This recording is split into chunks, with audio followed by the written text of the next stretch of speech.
In metaphysics, my philosophy, objectivism, holds that there is only one reality, not two, nor four, nor 10.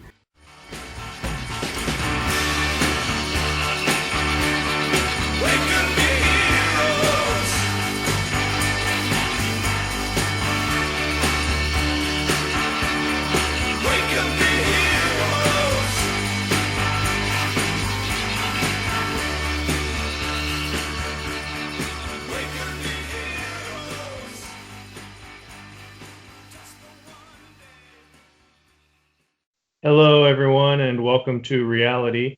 My name is William, and I'm here with Lev. Hello, everyone.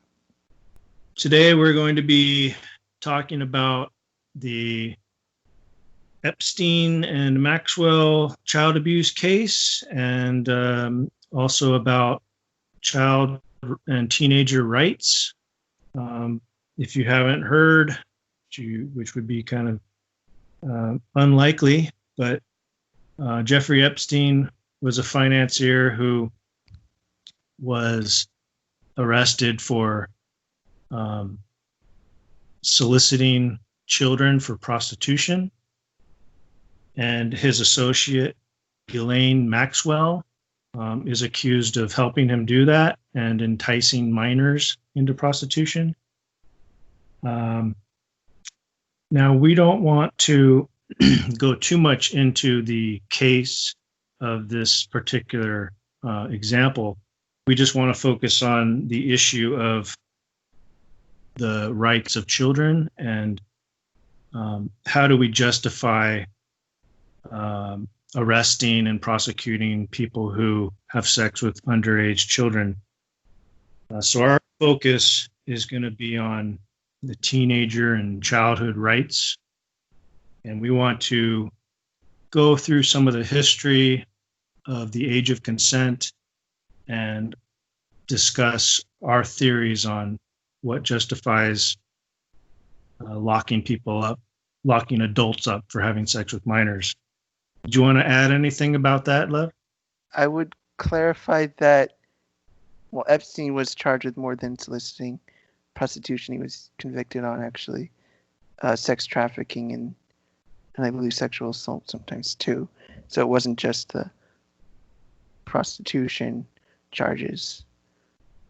But we're using that as a context to think about and consider how rights are violated or in what way to deal with rights violations in the context of sex with minors. We're not trying to justify it, even just to understand the ways to think about it in an objective and careful way, like to properly prosecute and properly judge these people. In the same sense, we would want to judge a murderer more harshly than, say, somebody who shoplifts. You just have to have an understanding of the severity of the crime, not just that a crime was committed. And we're thinking about what is consent. How can consent be given? Can teenagers give consent? And, of course, what qualifies as rape. Right. And one thing I'll add about Epstein is that it was pretty clear in his first case that there was evidence of him holding young girls as sex slaves. He had a bunch of literature on how to keep erotic slaves, and he was into the sex slavery and had all these books about it. And he was accused of abusing up to 40 minors in the case, but he was only prosecuted for one as sort of a plea deal, which caused a problem because people thought he got off light. So that's kind of setting the context. A little bit about the history of the age of consent. We might learn a few things from looking at how the age changed over time and why it changed. I found an article in Psychology Today, I believe it was, online, and it discussed the age of consent before and after the Industrial Revolution. So before the Industrial Revolution, there was an agricultural base of society. So children were living in close quarters with their parents and with farm animals. So they came into contact with sex a lot more than after the Industrial Revolution, when they lived in cities and there wasn't as much farm or livestock around. And they also sometimes they would have their own rooms. So it's kind of interesting to show how before the Industrial Revolution, the age of consent was as low as 11 years old sometimes. And then after the Industrial Revolution, there was this movement to increase the age. And that had in part to do with this social reformers who were against childhood prostitution in the cities, and they bumped up the age to 16. So that kind of continues to today. Most United States have the age of consent at 16, and then there are some with 17 and some with 18. Do you have anything to add on that, Lev? I agree. I mean, there isn't anything to really agree or disagree with about that. It's just the fact of the matter, but I don't think that's a rational justification for age of consent laws. I mean, of course you want consent to involve what a person's capable of doing, capable of understanding. And if they can't understand what they're agreeing to, I don't think there's any sense of meaningful consent. But I don't think it needs to be justified on terms of the practical consequences of where they live. I mean, consent shouldn't really have to do with just the culture you were raised in. We're trying to think about actual capacities of the people involved here. What are children capable of understanding? What are teenagers capable of understanding? And how should we think about that? I think it'd be important in a society to grant children and teenagers a good degree of autonomy, because that's part of what's conducive to their development and growth as a person. You don't want absolute control over them, because you're helping to rear children. They're making them wiser, more intelligent, and able to deal with the world. And you don't want to just have a law merely because you don't like the sound of it. There's a lot of things kids do that you might not like the sound of, but it's essential to their development to discover things for themselves, even make mistakes for themselves. So we don't want consent just to be what parents do or don't like. It's about what is conducive to the nature of one's development, I think. I think it goes without saying that you're developing for a while, and that's the only way we should really think about people not completely developed. In what way do they need to become understanding and capable of understanding the world and thinking within that context and able to use their abilities? I think there is an important fact that gets overlooked. And the fact is that kids can make choices for themselves, and but those choices might not be in their best interest because they don't know enough, they've been fooled, or they've been tricked. I don't know, it's hard to know how to approach this topic. And we've been going back and forth in emails, and we're kind of approaching this from two different angles. I want to say that the child has the right to consent, even a teenager. So first of all, we should establish the difference between prepubescent and postpubescent, because I think we both agree that prepubescent, you don't even have the right to sex because you're not sexually mature. So there's no consent. You can't even consent there. Any adult. Yeah, I would clarify even that sex organs are completely different. So it's like, even if they somehow said sure, but there's no way they can actually understand what they're consenting to because they have completely different organs. They're not even the same. It's like Yeah, they're not developed. Yeah. So they're not they're not a sexual being. So they're prepubescent, and I think that's a clear-cut line where if an adult abuses a prepubescent child, that's just completely wrong. The question is after they develop sexually, especially in the cases where it's an adult male with a young female who has had her first period and is now capable of producing children. I believe usually it's a year or so after her first period where she can have children. She's producing eggs at that point. I think that's the period where we're focused on. We want to know if that young female, or if it's a boy, that young boy can consent to sex now that they're a sexual adult or a sexually mature person. I want to throw in why we're even thinking we brought in the Epstein case with regard to this, because there are more clear-cut examples of abuse by Epstein where he, say, took some girls to his private island and like under false pretenses, and then really manipulate them or even rape them sometimes, and denied them the ability to leave his island.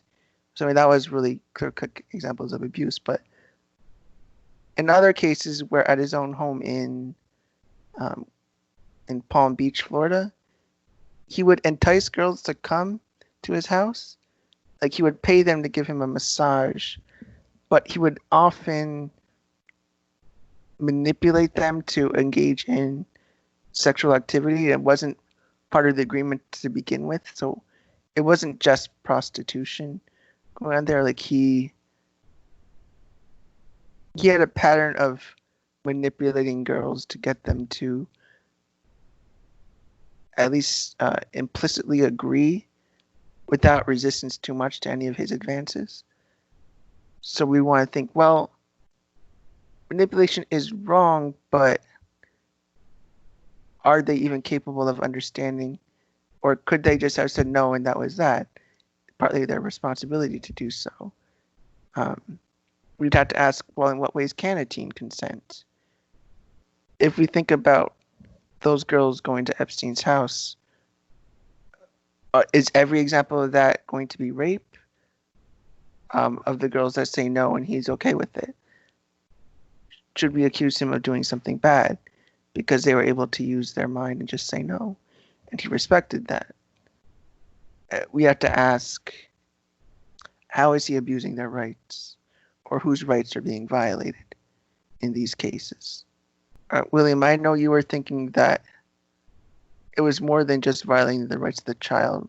Could you expand on your thoughts? Yes, so we were encountering the problem of if the girl can consent, then whose rights are being violated if an adult male has sex with her? And I think we can look at the idea of guardians' rights. So before you would have an established government regulation on this issue, you would have a parent who's trying to regulate the young daughter's boyfriends or her friends, or what she does and what parties she goes to and who she goes out on dates with. That would be the norm. And then it would be understood that anyone who wanted to date the girl had to go to the parents and get permission. Yes. But when you start having a complex society and minors are mingling with adults in the cities, it seems reasonable to me that the government would take on part of that role of guardian and create these regulations where you can't have sex with a minor unless you go to the parents first, or the girl gets emancipated from her parents, or some other, whatever it is. She turns 18 or 16, then you can have sex with her. Those are the sorts of regulations I'm talking about. And I think those regulations come from the nature of the parent-child relationship. And that was my thinking. It's just a theory at this point. I don't think either one of us are 100% on our theories here, but I know you came at it from a different angle. Perhaps you could expand on your view. The way I'm seeing it right now is that it wouldn't make sense that if somebody's rights are violated in terms of adults having sex with children, I don't think the rights of the parents really have anything to do with it. I don't think the parents have been violated in any meaningful sense. You could say that the parents were emotionally distraught or upset, but doesn't mean their rights were violated or directly harmed.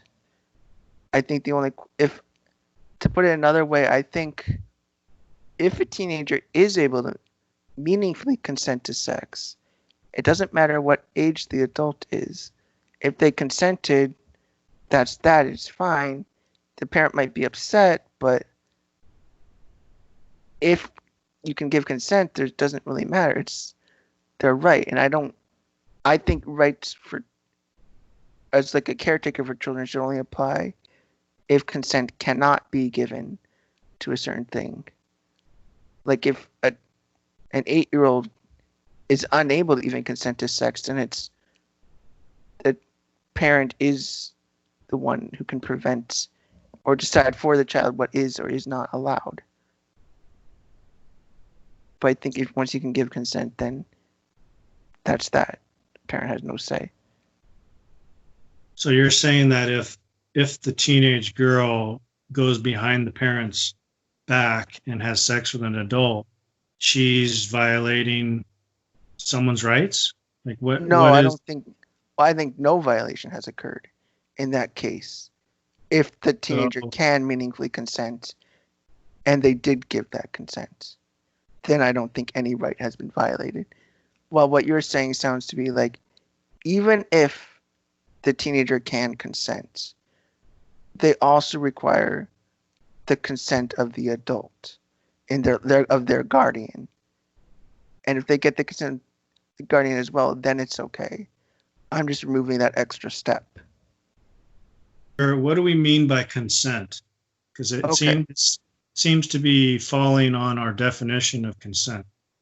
Well, that's a harder question. I mean, intuitively, I know what that means. I'm thinking consent is, well, affirming your voluntary participation in something. And I think as far as sex, affirmation is critical. And that's why, consent is important here. I think sex is of a special nature that you can't just say simply I be okay with something. You have to actually affirm it. So, and also making that affirmation means you have the capacity to understand what you're consenting to,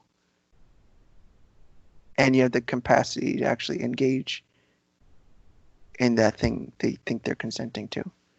Like we were saying earlier, if a child doesn't even have grown sex organs, like you can't say they're consenting to sex because they don't even have the capacity to engage in sex. So it would just count if an adult is trying to engage in sex with a child. It's just straight up abuse.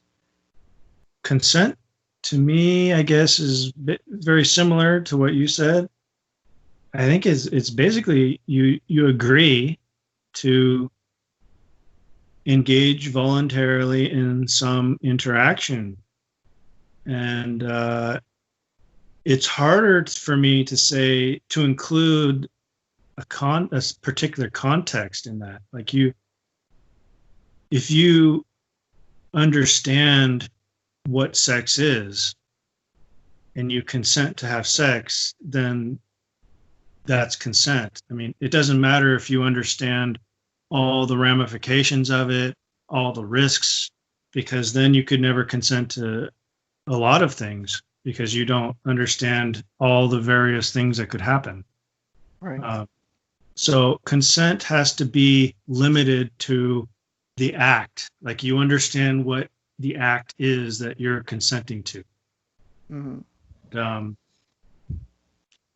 Maybe in some cases you could say you have to understand immediate effects, but long-term effects like pregnancy, I don't know. I don't know if you can make that argument.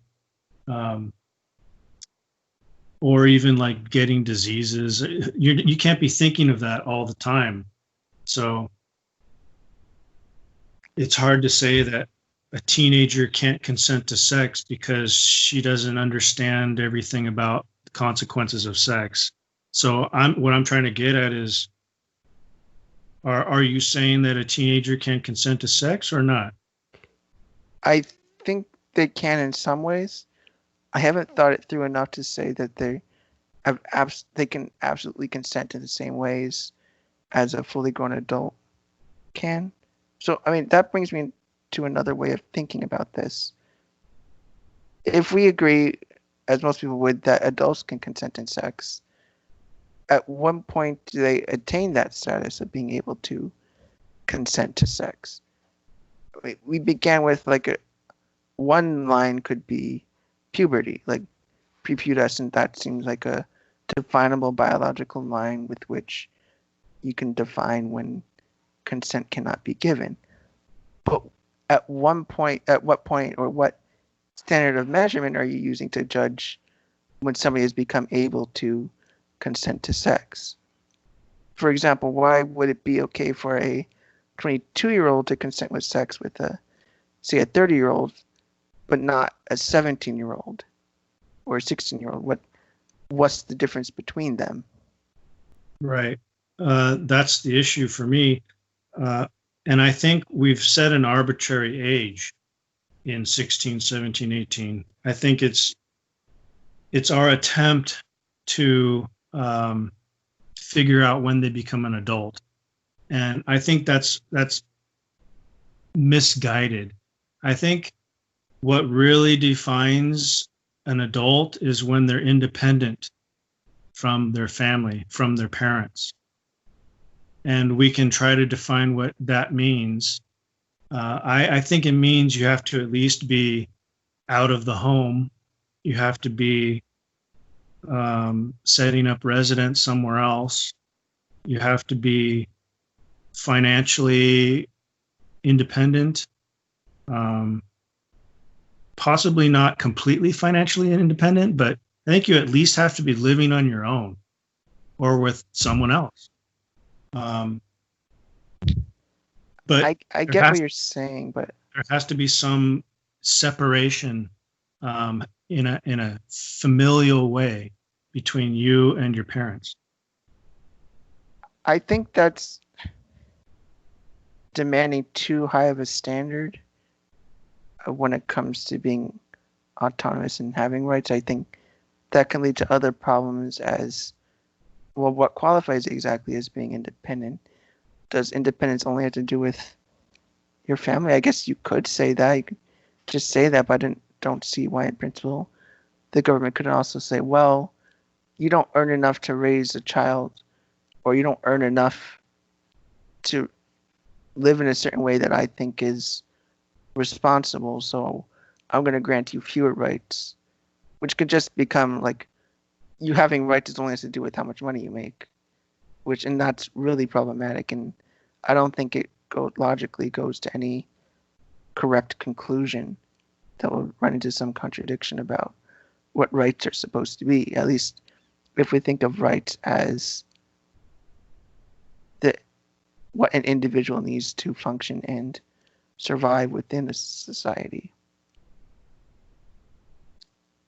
I think we would want something more about the nature of the child rather than the nature of the family to decide when somebody can consent to sex or not. Well, the nature of the child could be that it's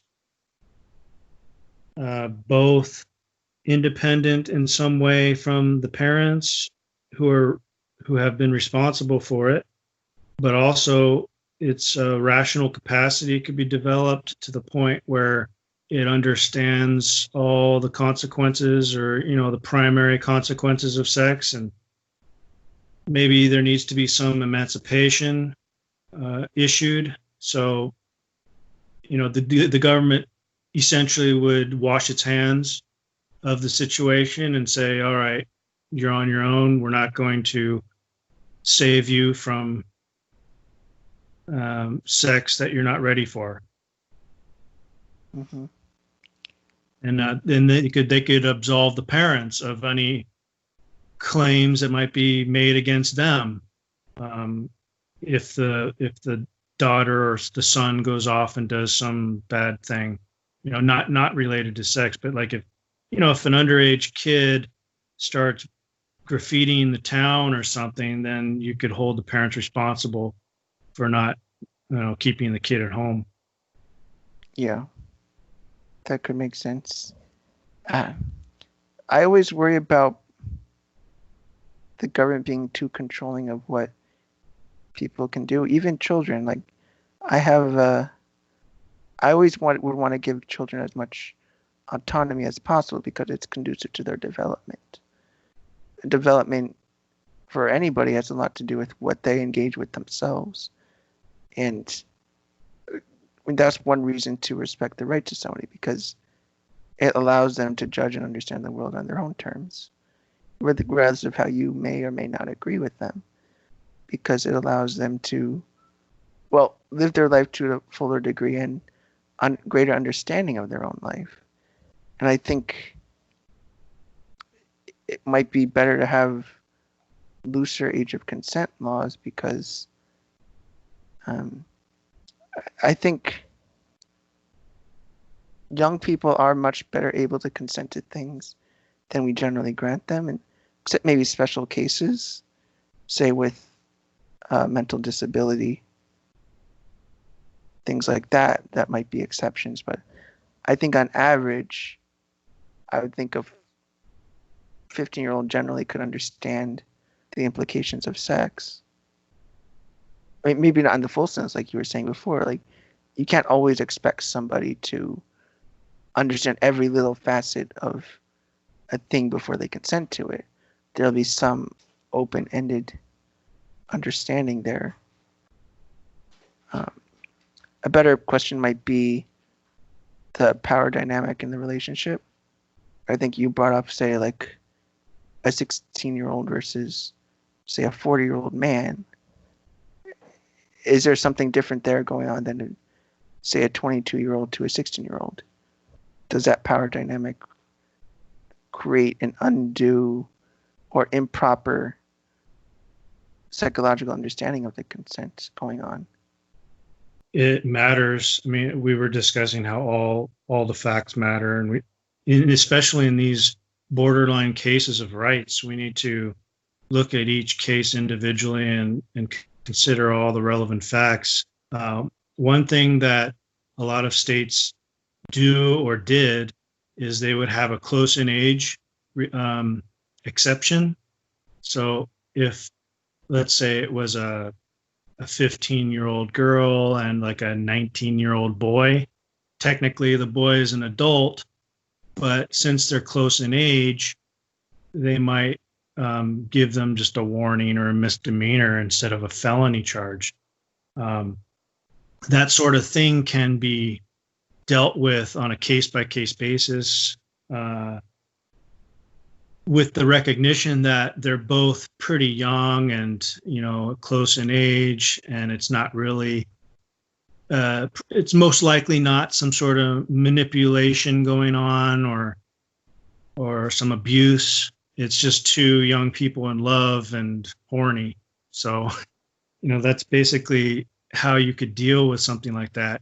With the Epstein case, it's a lot different. Like you said, he would manipulate these kids, and along with Maxwell, who would groom them for up to a year or more, and then bring them to the island, and then they're trapped on the island, and there's that, they have nowhere to go, and so there's the kind of underlying threat, that adults of that age could pose to a young woman.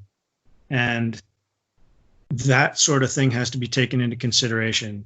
You have to look at, you have to first figure out if this young girl knows what she's getting herself into, and like the potential problems that could arise from this situation, such as she could be compelled to do things she doesn't really want to do. Mm-hmm. What you're saying about the island, I think, is a good way to say that the context of actually what happens can really make or break whether consent could have happened. We can't too easily create a single principle like, oh, there's a single age which this can happen. Right? What you're saying is like, well, say if somebody's a billionaire and has a private island, and if you can establish that the girl had been abused in her past, that she has low self-esteem, and that she was psychologically unwell to even make a decision, a life-changing decision. And if you can establish that the billionaire knew that, then we could almost say that, well, considering everything, consent could not have been given. That all things put together, that the power dynamic was such that it was intended to manipulate the person, which I think would apply to any age, whether she's 15, whether Epstein did it to a 15-year-old or a 30-year-old, it would have been wrong either way. If he had manipulated a 30-year-old, groomed them because of their psychological vulnerability, and used his billionaire position to make them believe that the best life they could ever have is as his sex slave, then yeah, you could establish that consent could not have been given. And that's not a basis on how old they are. Rather, it's the way the older man used his position. And sometimes the age difference itself can make them believe, well, this is the best I'll have in my life now, so I might as well get used to it. That would be a case of manipulation rather than allowing the teenagers to decide for themselves. In the case of the teenager, I think we're dealing with a lesser level of knowledge and experience. So that's kind of why you would have a guardian or the government look after her decisions like that. At some point, you have to say, okay, you're an adult now. You're responsible for going on that island. You can make a case for brainwashing. Like if Epstein was brainwashing adults and then putting them in a hypnotic state and then raping them, or drugging them without their knowledge and then raping them, those would be clear cases of violence against women. But if we don't have that sort of situation and it's just a woman who's been convinced, to become his sex slave, in quotes, they have these adult sex games where they pretend to be slaves and stuff. Well, that's just two adults playing a game. But right. if he's manipulating the mind of some young woman who doesn't know it's a game and thinks she's in danger, thinks she can't get off the island unless she does these certain things, then that's different. Yeah, I mean, when I was looking into the Epstein case, like the girls knew that at the time, they were describing how they felt at the time, that like really honestly believing like, oh, my life is really terrible. This is the best I'll get. I will put up with this, even though I know I've been abused, and like straight up rape. They were even talking about, like, they just dealt with it because they truly believed it was the best they could ever have. And in a sense, you could say they consented, in quotes. I mean, they did accept it, but if you do it under false pretenses and, as you were suggesting, brainwashing, then that's totally different. And in a way, I think it's easier to brainwash someone younger. So it's not so much that teens, the concern is the age of consent, but more so the ways in which somebody can become manipulated, which, if it's easier for children, it's not because there's some special rights, but it's just simply the fact that they can be manipulated easier. I want to get back to my context of the guardians' rights and ask for your opinion on possible general principle. I was thinking that one problem with guardians' rights is, when do you draw the line on creating regulations? Like, what should a minor be able to do without parental consent, and what should they be able to do with only parental consent? And my general principle idea is that in the city or a social context, it's more difficult for a parent to guard their minor or their child. So that creates the situation where the government needs to act on behalf of the guardian. And so the line could be that if the action that the minor wants to take will cause permanent change to their mind or body, or may potentially cause harm to them, then the government could step in with some sort of regulation. Well, An example of this might be like trying to get a tattoo. I don't think the question is really about harm per se. I don't think harm is always the question you want done about rights violations or concerns about rights. It's a relevant consideration, but I don't think it's the primary thing here. The way I'm thinking about it, or the way I want to frame it to you, is consider a situation where just a parent doesn't care what their kid does and just says everything's okay. You can blame that parent for not being a good parent or whatnot and charge them with whatever, but I don't want to focus for this moment on what the parents do or don't do or are obligated to do. Just if a child were just around, walking around, just say, and imagine that their parent would say yes to something. It's a matter of if the kid did that thing. Say if it's a tattoo. If they got a tattoo, does that mean someone violated that child's rights? It'd be a question of if they're able to consent at all in any sense. I'm not sure exactly in every case what it would mean for a teenager to be able to consent to something. But I would say something like a tattoo is not inherently a violation or is not in nature dangerous to the person's body if they consent to it. Like, if you wish to do it, you can do it. Doesn't matter how harmful it is, as long as it's not denying their autonomy or ability to think. I think tattoos, they certainly could. I think maybe even sex most of the time, I think a teenager could say yes in any sense. And if the parent wanted to say no, I think that's irrelevant. If the teenager is able to say consent in a meaningful way, then it doesn't matter what the parent says, no matter how the parent feels, and no matter how bad the parent feels about they didn't do a well enough job or that they weren't careful enough about teaching their kids values well enough. It's a non-issue. But it would matter if a child is unable to provide some meaningful consent, then the only way we can talk about allowing or permitting a kid to do something is to the extent that the parent allows it. If you can't even provide consent, then I think the guardian is the only person that could be involved in that.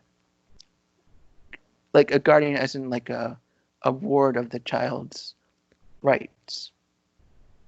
Have you decided if the child can consent then? My intuition right now, or I shouldn't say intuition, but my thinking right now is that like a 15-year-old probably can consent to sex even with an adult. But there are additional contexts we want to consider. I think a teenager might be more vulnerable to manipulation, like in the same way that even elderly people can be more vulnerable to manipulation. I don't think it's inherently based on being young. And I don't think if you can be manipulated easily, therefore it means you're unable to consent. It just means there might be more ways to violate a kid's rights. And that as an adult, the responsible thing is, well, almost always don't do it because a kid is so vulnerable. It's just not worth the danger. It's not worth the risk that you'll cause them a violation of rights. Okay, well, we'll have to leave it there for now because we're out of time. But that was a pretty deep conversation there. I want to thank you for your time, and I'll talk to you next time. Yep. Thanks. Thank you for watching this episode of Welcome to Reality. Please join us next time for another discussion where we apply philosophical ideas to moral and political action. To support the show, please share our content and consider becoming a sponsor. You'll find a link to our Patreon page in the description of this video.